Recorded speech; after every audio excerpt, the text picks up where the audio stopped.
Hello students, चलिए देखिए। तो आज हम लोग बायोमोलिक्यूल के एक इम्पोर्टेंट बेसिक पार्ट पर बात करने वाले हैं और वो टॉपिक है आप लोगों का epimers.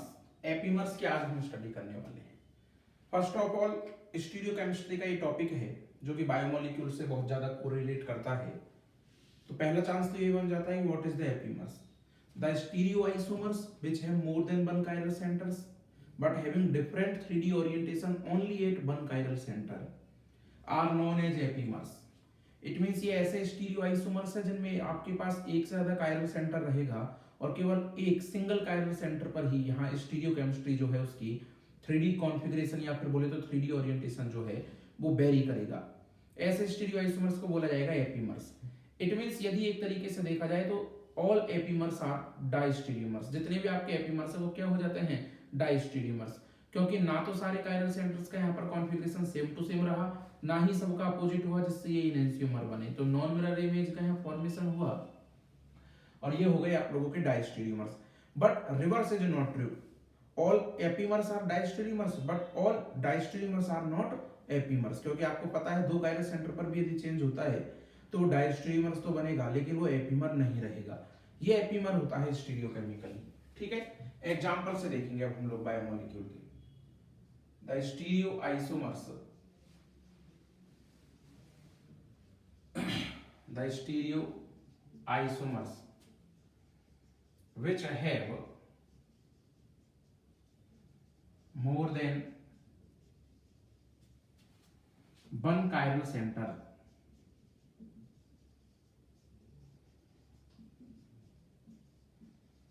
but having different 3D orientation but having different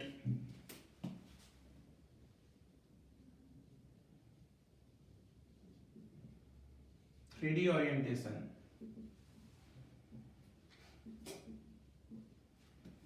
only at one chiral center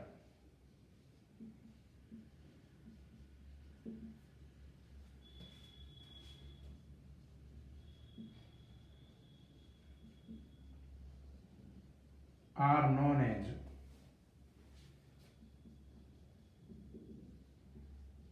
epimers. ये है एपीमर्स। ठीक है स्टूडेंट्स, ऑल एपीमर्स आर डाइस्टीरियोमर्स। जितने भी एपीमर्स हैं सबके सब डाइस्टीरियोमर्स हैं। But reverse is not true. देखिए अब हम लोग एग्जांपल्स इसके देखते हैं।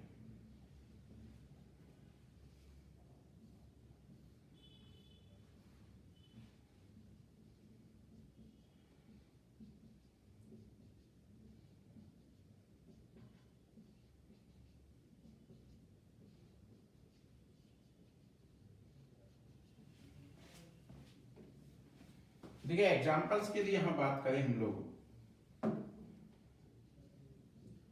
तो ये जो स्ट्रक्चर हमने बनाई है ये स्ट्रक्चर है आपका डी ग्लूकोज। डी ग्लूकोज है, देख सकते हैं आप, OH इधर की साइड है, डी ग्लूकोज है ये। और यहां जो मैंने एक और स्ट्रक्चर बनाई इधर,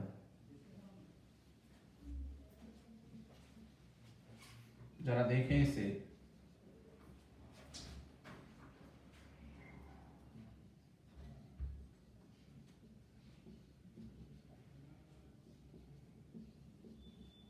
ये लीजिए, इस कंपाउंड का नाम है डीमेनोज।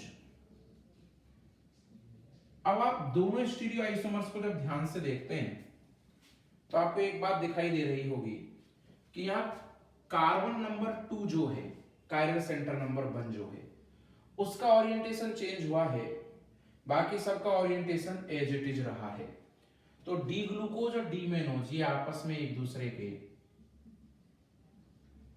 C2 एपीमर हुए स्टूडेंट्स। ये एक दूसरे के C2 एपीमर है यहां पर। इसी तरीके से मैं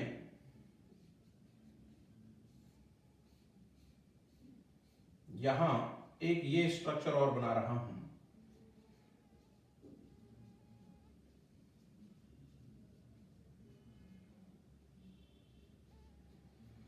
इस कंपाउंड का नाम है डी गैलेक्टोज। यदि स्टूडेंट्स आप लोग डी ग्लूकोज के रेस्पेक्ट में डी गैलेक्टोज को यदि देखते हो तो यहाँ कायरल सेंटर नंबर 3 जो है कार्बन नंबर 4, यहाँ पर 3D ओरिएंटेशन चेंज हो रहा है। ये दोनों C2 एपीमर हुए और ये दोनों हो गए स्टूडेंट्स C4 एपीमर, ये C4 एपीमर है। ऐसे होते हैं एपीमर, ये C2 एपीमर हो गया, ये C4 एपीमर हो गया। अब मैं आप लोगों को, जो कि आप लोगों के लिए इंपॉर्टेंट शुगर जो है, एक तो पेंटोज शुगर और एक हेक्सोज शुगर ग्लूकोज में जो है एल्डोहेक्सोज, उनके सारे एपीमर्स मैं बता देता हूं। सबसे पहले मैं आपको बता देता हूं यहीं पर एपीमर्स इन पेंटोज शुगर, पेंटोज शुगर के एपीमर्स बता देता हूं। तो आप लोगों ने देखा ये जो होते हैं वो एपीमर्स होते हैं। पेंटोज शुगर में यदि हम सबसे पहले बात करें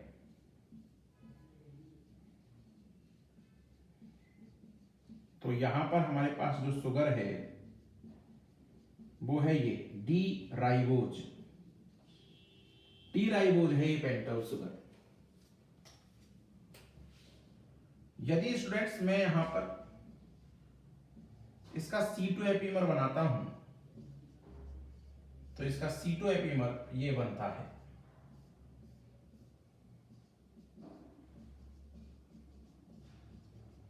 this is C2 epimer of this, और इसका नाम है डी अरेबिनोज। और यदि मैं इसका C3 एपीमर बनाता हूं तो इसका C3 एपीमर ये बनता है।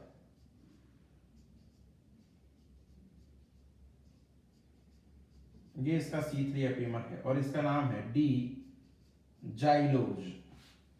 और यदि मैं इसका भी C2 एपीमर बनाता हूं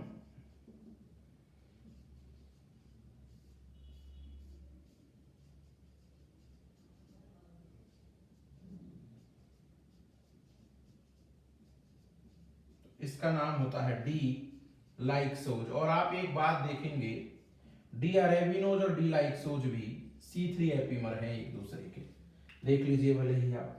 तो इस तरीके से आप लोगों ने देखा पेंटोज शुगर में डी राइबोज की स्ट्रक्चर आप पर आनी चाहिए। डी राइबोज का C2 एपीमर है डी अरेबिनोज, C3 एपीमर है डी जाइलोज, और यहाँ इसका C2 एपीमर है डी लाइक्सोज और इसका C3 एपीमर है डी अरेबिनोज। तो ये इस तरीके से आप लोग याद रख सकते हो, C2 C2 और C3 C3, ribose, arabinose, xylose और लाइक्सोज। चार तो ये हैं जो डी फॉर्म में एग्जिस्ट करते हैं। और इनके यदि आप लोग प्योर इनैंसियोमर बनाओगे तो चार वो होंगे जो एल फॉर्म में एग्जिस्ट करेंगे। लुक, तो चार तो हुए डी वाले और चार हो गए आप लोगों के एल वाले। और एल जो है यहां पर, क्योंकि मैं इनैंसियोमर यहां बना रहा हूं, और जब वो इनैंसियोमर यहां बनेंगे तो इनका OH जो है वो लेफ्ट साइड आ जाएगा, तो डीएल कॉन्फ़िगरेशन वाले वो एल है। पॉइंट क्लियर हो गया। तो चार तो हो गए डी, चार हो गए एल, और आप लोग देख सकते हो टोटल कायरल सेंटर है 3, 2 की पावर 3 टोटल। वैसे भी पेंटोज शुगर में कार्बोहाइड्रेट 8 बनने थे, तो वो 8 पूरे आपके सामने हैं। 4 डी हैं, 4 एल हैं, और इस तरीके से इनको आप याद रख सकते हो C2 C2 C3 C3, ये इनके एपीमर हैं। अब मैं ग्लूकोज में एपीमर्स बताता हूं, या फिर कहें तो एल्डोहेक्सोज में बता देते हैं आपको। देखिए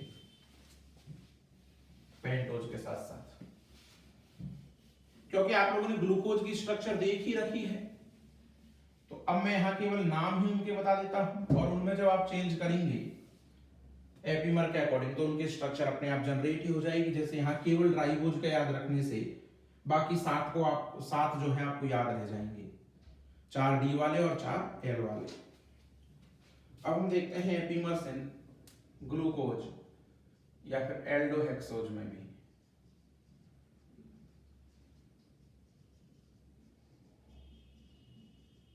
देखिए स्टूडेंट्स, यहां यदि हम बात करें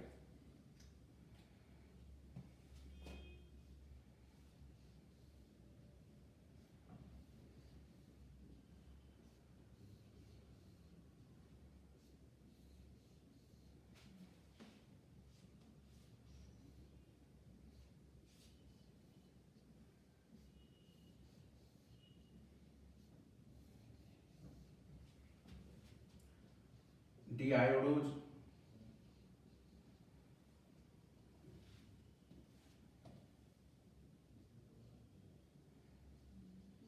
डीग्रोज,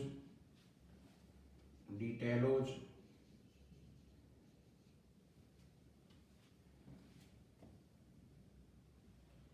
डीगैलेक्टोज, यहां रहेगा डी ग्लूकोज,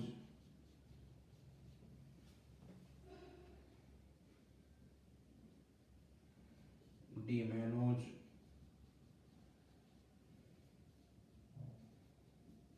अल्ट्रोज और डी एलोज। देखिए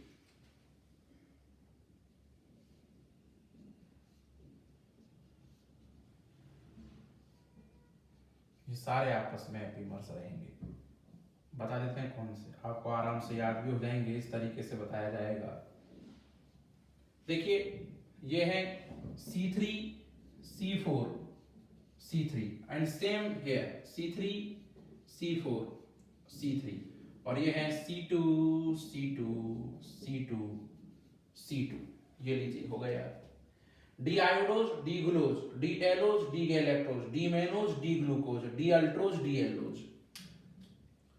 यहां से आप चले और C3 C4 C3 right side में भी C3 C4 C3 और बिटवीन में C2 C2 C2 and C2।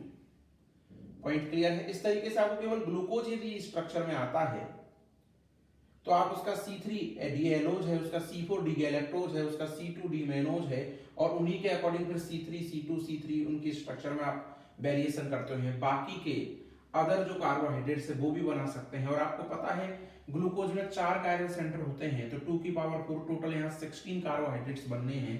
उनमें से 8 तो है ये डी वाले और 8 हो गए इनके ये एल वाले, तो हो गए ना ये 16। तो इस तरीके से आपको इनकी स्ट्रक्चर्स भी याद हो गई, नेम भी याद हो गए और एपीमर्स का जो कॉन्सेप्ट है वो भी कंप्लीटली यहाँ पर कवर हो गया है स्टूडेंट्स।